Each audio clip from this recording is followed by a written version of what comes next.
into this section, I want you to think about why do we need coding. So that's a simple line of code, right? 90 plus 90 is a very simple line of code. We're storing summation of two values. You'll be saying that, all right, brother, I can keep this calculation inside my head. I can do this inside my head. I don't need any calculator. I don't need any computer. But what if I say that I need to do that? That's become a little difficult, right? But what if I do that, I do that, I do again that, and then I do that mod 3, and then I again do that. What is the process of doing that calculation inside your head? You'll be exhausted. Your brain capacity will be exhausted. Taking decisions by yourself, doing all of the calculation manually, it's possible. It's possible. I'm not saying that you will not be able to do that. But the problem is you will get stuck after some certain stage. When the summation is, let's say for example, more difficult than this, and even more difficult than this, you are not sufficient enough to do this very faster, do this efficiently, right? To automate this kind of calculation, to automate these kind of tasks, actually the software engineers do write code where they take input, of numbers, like so many numbers, where they take input like thousands of numbers, hundreds of numbers.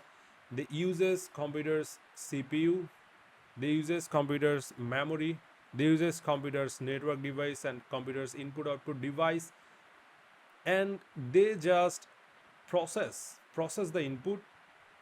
They take numbers, all of the numbers, calculators, like when you're using the calculators or when you're using the ATM booth, they take some inputs, and the CPU uses all of the input output and other parts of the computer, and eventually they produces some value for you, the processed value for you, the result, the sum, the result for you, right? The entire process is computer will ask for some input, and it will process, and then make some output.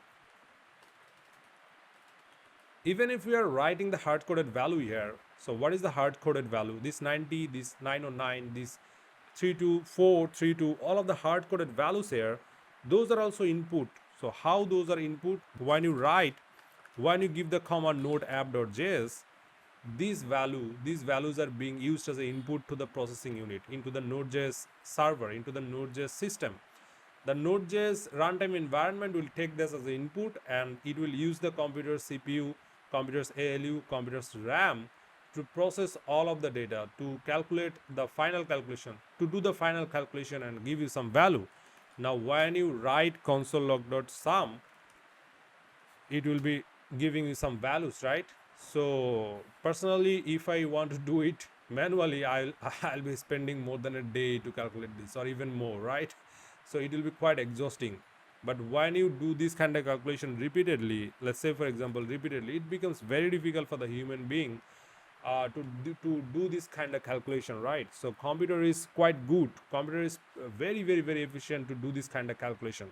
For that reason, we use programming languages, we use coding, we make softwares to make people's life easier, and we automate things to help the common people, right?